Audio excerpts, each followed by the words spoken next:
Tiga organisasi Islam, Front Persaudaraan Islam atau FPI, PA212 dan juga GNPF Ulama secara tegas menolak kenaikan harga BBM. Hal itu disampaikan langsung oleh Ketua Umum GNPF Ulama Yusuf Martak dalam konferensi pers Gerakan Nasional Pembela Rakyat atau GNPR, aksi bela rakyat akbar di Aula Masjid Baitur Rahman Jalan Dr. Saharjo, nomor 100 Menteng atas Setiabudi, Jakarta Selatan.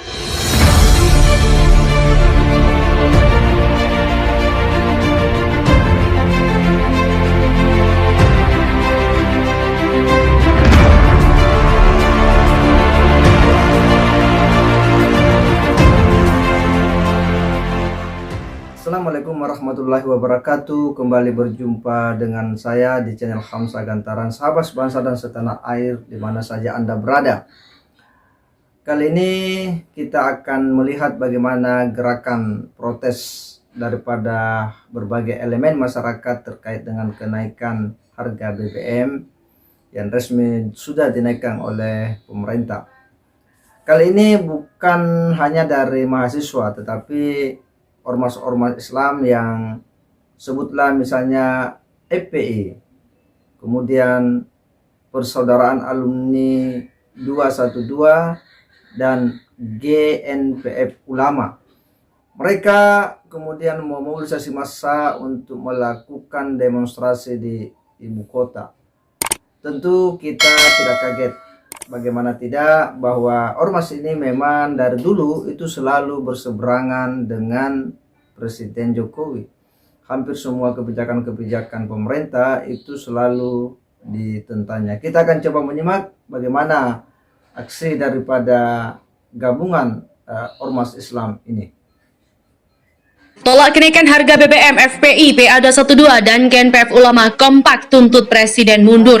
Tiga organisasi Islam, Front Persaudaraan Islam atau FPI, PA212 dan juga GNPF Ulama secara tegas menolak kenaikan harga BBM. Hal itu disampaikan langsung oleh Ketua Umum GNPF Ulama Yusuf Martak dalam konferensi pers Gerakan Nasional Pembela Rakyat atau GNPR, aksi bela rakyat akbar di Aula Masjid Baitur Rahman Jalan Dr. Saharjo, nomor 100 Menteng atas Setiabudi, Jakarta Selatan. Yusuf Martak menjelaskan bahwa FPI, PA212, GNPF Ulama dan berbagai ormas sepaham bahwa kenaikan harga BBM adalah pengkhianatan terhadap mandat konstitusi. Presiden wajib bertanggung jawab dengan mundur dari jabatannya, ujarnya.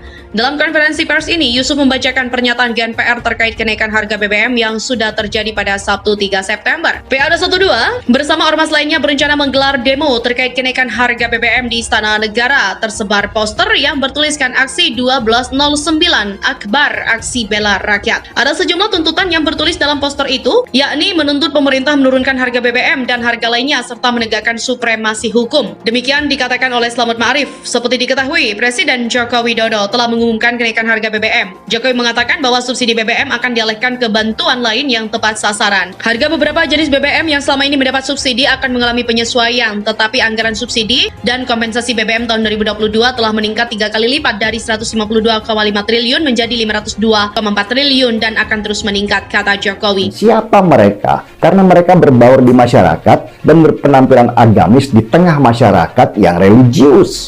Ketika Jokowi membubarkan HTI di tahun 2017, kelompok agamis yang merasa sudah memenangkan pertarungan ini kagetnya luar biasa. Mereka nggak menyangka pemerintahan Jokowi ini berani mengambil langkah untuk head to head dengan mereka. Padahal selama ini mereka sudah merasa bahwa mereka berhasil mengontrol banyak elemen pemerintahan yang strategis, termasuk para aparat. Buat saya, kita memang tidak pantas lagi berpura-pura soal FPI. Kenapa kita harus ragu-ragu mengungkapkan FPI adalah organisasi yang jahat? Mereka itu jahat. Mereka itu dulu dibiarkan dan bahkan dilindungi pemerintah karena banyak alasan. Mungkin dengan imbalan bahwa mereka akan mendukung pemerintah. Mungkin dalam rangka menjaga agar mereka jangan bikin rusuh di mana-mana. Atau mungkin juga agar bisa dimanfaatkan untuk kepentingan politik tertentu. Ada yang aneh dalam demo tanggal 25 Maret kemarin. Kalau kita lihat secara detail, poster-poster yang dibawa mereka, apa coba? Turunkan Jokowi, poster Jokowi diinjak-injak, kan nggak nyambung. Tapi kenapa Presiden Jokowi dituntut mundur? Akhirnya saya berpikir, orang ini jangan-jangan memang ada agenda yang sedang digerakkan oleh kelompok-kelompok tertentu yang ingin mendongkel pemerintah, ingin mengganggu pemerintah. Ya, kalau kita menyimak sangat jelas bahwa apa yang menjadi isu sentral daripada GNPF ini yang dikomandoi oleh Bapak Yusuf Matak itu adalah bahwa kenaikan harga BBM menurutnya adalah bentuk dari pengkhianatan konstitusi, dan ini jelas sebagai sebuah bentuk pengkhianatan terhadap rakyat. Begitu menurut bahwa FPI PA212 GNPF memang dalam sejarahnya selalu mengambil peran sebagai oposisi dalam pemerintahan, dan hampir semua tuntutan-tuntutannya atau aksi-aksi protes dari setiap kebijakan pemerintah yang dinilai itu berseberangan dengan kepentingan masyarakat, maka pasti itu akan ditentangnya. Pasti mereka akan melakukan aksi protes, dan hari ini kebijakan kenaikan harga BBM juga diprotes dengan demonstrasi. Tetapi satu hal yang menjadi ciri khas daripada tuntutan mereka ini adalah bahwa ujung-ujungnya pasti turunkan Jokowi. Itu adalah sebuah tuntutan yang memang dari awal selalu didengung-dengungkan ketika ada peluang untuk kemudian menyerang Presiden Maria. Turunkan Jokowi. Kemarin juga ketika langka minyak goreng, ini juga menjadi sebuah celah untuk kemudian menggaungkan tuntutan-tuntutan tersebut, dan hari ini kemudian terulang.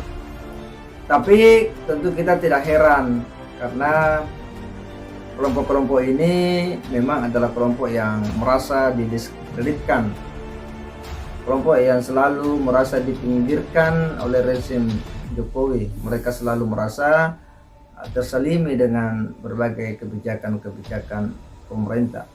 Sekalipun tentu kita melihat bahwa apa yang dilakukan oleh pemerintah hari ini dengan sejumlah rasionalisasinya ya memang itu cukup memberatkan rakyat, khususnya rakyat menengah ke bawah. Tetapi bukan berarti bahwa penentangan itu lalu ujung-ujungnya kemudian kita harus turunkan presiden. Justru kebijakanlah yang harus dievaluasi, direfleksi kembali oleh pemerintah untuk ditinjau ulang, untuk dikaji ulang, agar betul-betul bisa memberikan solusi yang tepat terhadap problematika kebangsaan kita hari ini, bahwa pemerintah harus melindungi dan bisa membuat bagaimana rakyat itu betul-betul aman, termasuk dalam hal memenuhi kebutuhan pokok mereka. Saya kira demikian. Wassalamualaikum warahmatullahi wabarakatuh.